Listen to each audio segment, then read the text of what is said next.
আসসালামু আলাইকুম। এই প্রচণ্ড গরমের মধ্যে স্কুল কলেজ খোলা রাখতে হবে, এটা মানে কোন যুক্তিতে আমার মাথায় আসে না।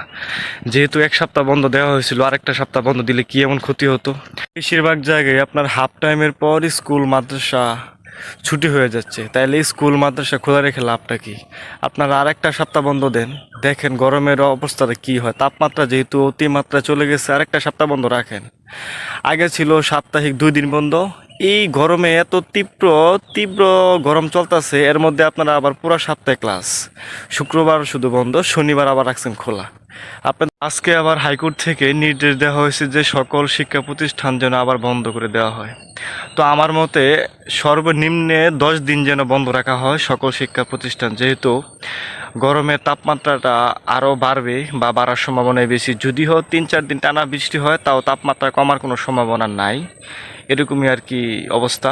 যেহেতু কাজকামের অবস্থা খুব ভয়াবহ, সেই দিকে লক্ষ্য রেখা আগামী 10 দিন, কমপক্ষে 10 দিন সকল শিক্ষা প্রতিষ্ঠান বন্ধ রাখাটা সবচেয়ে উত্তম।